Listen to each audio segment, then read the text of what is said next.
तो hello and welcome guys, आज हम पढ़ने वाले हैं हेल्थ लॉ। आज हम इसका पढ़ेंगे इंट्रोडक्शन, कॉन्सेप्ट और इसकी थोड़ी सी हिस्ट्री के बारे में जानेंगे। ठीक है, let's get into the video. तो सबसे पहले आते हैं इसके इंट्रोडक्शन पे। Health is a state of complete physical, mental and social wellbeing. Health एक ऐसा स्टेट है जिसमें हम कंप्लीट, मतलब सब कुछ इसमें वो होता है, and not merely the absence of disease और इलनेस। हेल्थ से हम सिर्फ ये नहीं समझेंगे कि कोई डिसीज़ या इलनेस है तो उसको हम हेल्थ में लेंगे। हम सारी चीज़ें हेल्थ में रहते हैं, फिजिकल, आपकी मेंटल हेल्थ, फिजिकल हेल्थ, ठीक है, सोशल वेलबींग भी। It enables individuals to live a productive and fulfilling life. The World Health Organization define health as a condition where people can realize their potential, crop daily stress, work productivity, contribution to their community. ये जो WHO की definition है, इसको आप याद कर सकते हैं। इसके बाद आगे आते हैं। Good health depends on various factors such as nutrients, environment, lifestyle and access to medical care. ठीक, ये लाइन आप समझ गए। गुड हेल्थ आपकी ये सारे फैक्टर्स पर डिपेंड करती है, और जो अपना हेल्थ होती है या हेल्थ लॉ होता है वो ह्यूमन राइट से भी बहुत ज़्यादा इंटरलिंक्ड होता है। ठीक है, ये लिखा। As a healthy population it is essential for personal development and societal progress. ठीक है, जो हेल्थ है, गुड हेल्थ है, वो पर्सनल डेवलपमेंट के लिए और सोसाइटी की प्रोग्रेस के लिए बहुत ज़रूरी है। The right to health is a fundamental human right that ensures every individual has access to highest attainable standards of physical and mental well-being. Availability of healthcare services, but also includes access to safe drinking water, nutritious food, clean environment, proper sanitization, healthy living conditions. तो आपकी जो वो है, इसमें सिर्फ और सिर्फ health care services include नहीं होती, इसमें ये सारी चीज़ें भी इंक्लूड होती हैं। ठीक है, साफ़ पानी, अच्छा खाना, साफ़ एनवायरनमेंट जिसमें आप रहो, ठीक है, साफ़ सफाई और अच्छी health living conditions. The concept of right to health emphasises the government and societies must create conditions where people can live healthy lives. तो राइट टू हेल्थ है, इसका जो कॉन्सेप्ट है ये गवर्नमेंट को, सोसाइटीज़ को एनकरेज करता है ताकि वो अच्छी कंडीशंस क्रिएट करें। ठीक है, ताकि आप हेल्दी लाइफ जी सको। It is recognized internationally under Article 25 of Universal Declaration of Human Rights। Universal Declaration of Human rights के आर्टिकल 25 के अंदर और article 12 of international covenant on social, economic and Cultural rights. ठीक है, ये दोनों जो कोवेनेंट हुए थे, एक ये डिक्लेरेशन है और एक ही कोवेनेंट है, इनके आर्टिकल 25 और आर्टिकल 12 के अंदर इसको रिकॉग्निशन मिला हुआ है। ठीक है, जो इंडियन कॉन्स्टिट्यूशन है उसके अंदर हम कहाँ से डिराइव करते हैं इसको, आर्टिकल 21 ऑफ इंडियन कॉन्स्टिट्यूशन। ठीक है, and it is also supported by directive principles of the state policy, यानी कि DPSP आपका। ठीक है, चलो अब आगे आते हैं। What is right to health? As per WHO, health is a state where person has achieved physical, mental and social well-being. तो हेल्थ एक ऐसा स्टेट है जहाँ पे एक इंसान कंप्लीटली फिजिकल, अपना complete physical health, mental health, social wellbeing, ये सब चीज़ें अचीव कर लेता है, वो एक उस स्टेट को हेल्थ कहते हैं। WHO की डेफिनेशन है।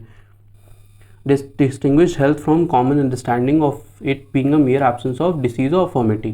ठीक है, इनकी डेफिनेशन ने हेल्थ की डेफिनेशन को बहुत मतलब वाइड वो दिया। ठीक है, लोग पहले लोग क्या समझते थे हेल्थ से कि भाई कोई बीमार है या कोई उसको प्रॉब्लम है तो वो चीज़ हेल्थ में कवर होगी, बट ये डेफिनेशन, WHO की ये डेफिनेशन के बाद हमें समझ में आया कि नहीं, physical, mental health, social wellbeing, ये सारी चीज़ें भी हेल्थ में कवर होती हैं। The World Health Organization envisions the right to health to be a basic right of every person where they can achieve the highest attainable form of health. ठीक है, तो वर्ल्ड हेल्थ ऑर्गेनाइजेशन जो है, WHO है, वो ये कहता है कि राइट टू हेल्थ आपका बहुत बेसिक राइट, ठीक है, हर इंसान के पास होना चाहिए जिसमें वो हाईएस्ट अटेनेबल फॉर्म को रीच कर सके। It is a vital that right to health is available to people without distinction being made on race, gender, political learning, social and economic conditions. ठीक है, आगे बढ़ते हैं। The United Nation envisions the right to health on same parameter as the World Health Organization. ये line बिल्कुल simple सी, आप समझ गए होंगे। Universal Declaration of Human Right recognises the right to health in article 25, हमने ऊपर भी पढ़ा था। आर्टिकल 25 के अंदर UDHR ने इसको रिकॉग्निशन दिया हुआ है। It states every person has the right to living standards which is satisfactory to health and wellbeing of person and their family. ठीक है, जो आर्टिकल 25 है वो ये स्टेट करता है कि हर इंसान के पास एक लिविंग स्टैंडर्ड्स होने चाहिए। ठीक है, हर इंसान के पास एक राइट है कि उनके एक बेसिक लिविंग स्टैंडर्ड्स मेंटेन हो और ताकि वो उनका वेलबींग हो सके और उनको अच्छी हेल्थ मिल सके। ये राइट क्या क्या चीज़ इंक्लूड करता है? Access to food grain, clothings, shelter, health care, social service, security of right to health during a loss of work, sickness, widowhood, old age, lack of livelihood in circumstances beyond their control. ठीक है, अब हमने इसका introduction और इसकी concept के बारे में जान लिया। अब थोड़ी सी हिस्ट्री के ऊपर आ जाते हैं। ठीक है, ऑफ एरा ऑफ इंडस्ट्रियलाइजेशन। ठीक है, जो इंडस्ट्रियलाइजेशन हुआ था उसके हम हिस्ट्री में देख सकते हैं राइट टू हेल्थ को।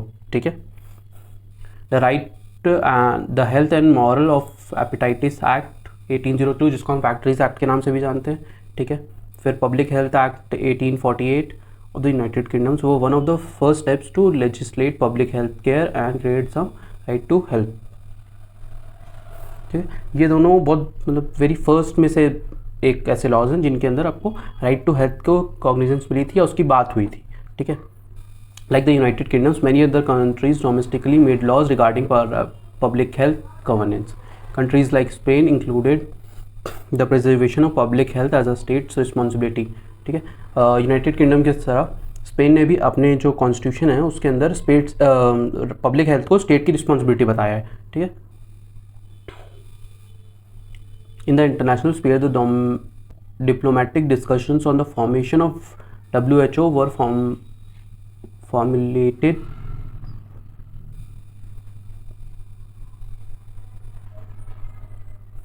the diplomatic discussion on the formation of WHO was the foundation for the right to health। ठीक है, WHO जो है वो राइट टू हेल्थ के लिए ही फॉर्म हुआ था।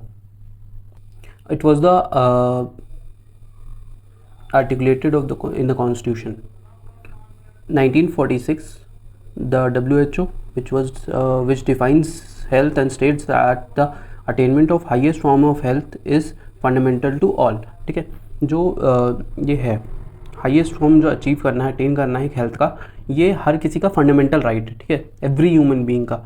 ठीक है, अगर वो कहीं पे भी रहता हो, कोई सी भी कंट्री में रहता हो, कहीं भी हो, हर किसी का एक फंडामेंटल राइट है जो हर किसी को मिलना होना चाहिए। ठीक है, the Universal Declaration of Human Right recognises the right to health in article 25 of the declaration.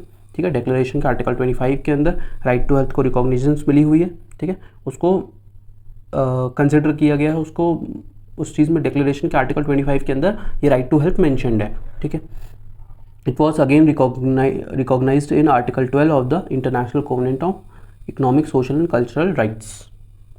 तो जो Universal Declaration of Human Rights है, इसके जितने भी सिग्नेटरीज हैं, मतलब जिन लोगों ने भी इसको साइन किया है, हर किसी को ये जो उसके अंदर के आर्टिकल्स हैं, ठीक है, इनको अपने लॉज के अंदर इम्प्लीमेंट करना है और उनको मतलब वो चीज़ों पे, ताकि अपने लोगों को वो सारी चीज़ें वो दे सके, जो यूनिवर्सल डिक्लेरेशन मतलब जो इनका पर्पस था इस डिक्लेरेशन का, वो फुलफिल हो सके। ठीक है, तो thank you so much guys, आज के लिए इतना ही। और तो गाइस, आपको अगर मेरी वीडियो पसंद आई हो तो इसको लाइक कमेंट करें और अपने फ्रेंड्स के साथ शेयर करें। और अगर आपके पास कोई सजेशन है मेरे लिए तो प्लीज़ कमेंट सेक्शन में उसको आप लिख सकते हैं। Thank you so much guys, ऐसे ही और भी वीडियोस आती रहेंगी आपके लिए। Thank you.